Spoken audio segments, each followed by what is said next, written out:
My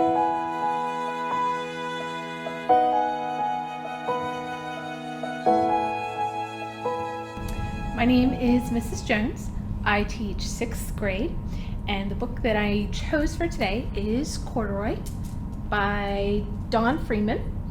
And the reason why I chose this book is because I have read it so many times, and I was a teddy bear enthusiast when I was younger. So I had over 50 stuffed teddy bears, and Corduroy was always my favorite. So I wanted to share my story, or the story of my favorite bear, with everyone. Corduroy is a bear who once lived in a toy department of a big store. Day after day, he waited with all the other animals and dolls for somebody to come along and take him home. The store was always filled with shoppers buying all sorts of things, but no one ever seemed to want a small bear in green overalls. Then, one morning, a little girl stopped and looked straight into Corduroy's bright eyes. "Oh, Mommy," she said, "look, there's the very bear I've always wanted." "Not today, dear," her mother sighed. "I've spent too much already. Besides, he doesn't look new. He lost the button to one of his shoulder straps." Corduroy watched sadly as they walked away. "Well, I didn't know I lost a button," he said to himself. "Tonight, I'll go and see if I can find it." Late that evening, when all the shoppers had gone and the doors were shut and locked, Corduroy climbed carefully down from his shelf and began searching everywhere on the floor for his lost button. Suddenly, he felt the floor moving under him. Quite by accident, he had stepped onto an escalator, and up he went. Could this be a mountain? He wondered. I think I've always wanted to climb a mountain. He stepped off the escalator as it reached the next floor, and there before his eyes was a most amazing sight. Tables and chairs and lamps and sofas and rows of beds. "This must be a palace," Corduroy gasped. "I guess I've always wanted to live in a palace." He wandered around admiring the furniture.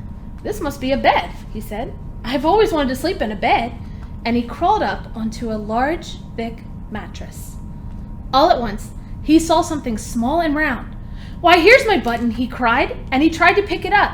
But like all the other buttons on the mattress, it was tied down tight.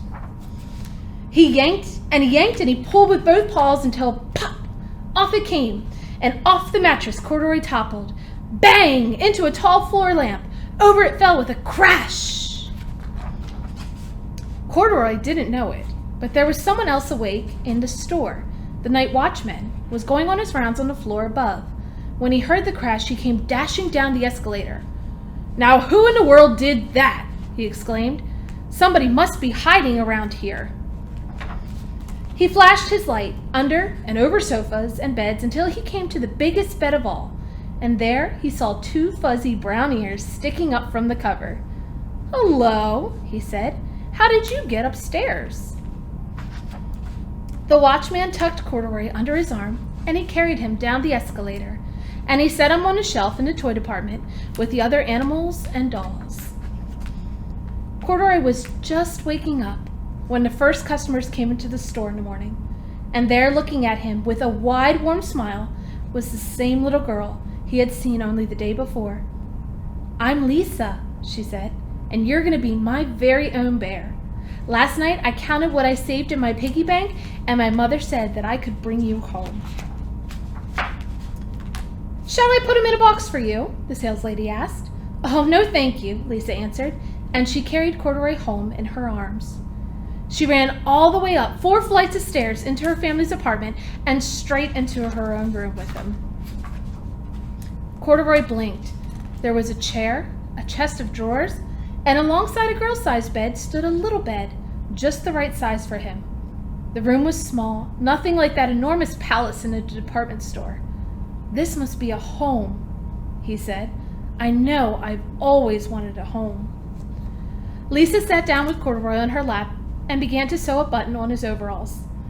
"I like you just the way that you are," she said, "but you'll be more comfortable with your shoulder strap fastened." "You must be a friend," said Corduroy. "I've always wanted a friend." "Me too," said Lisa, and gave him a big hug. The end.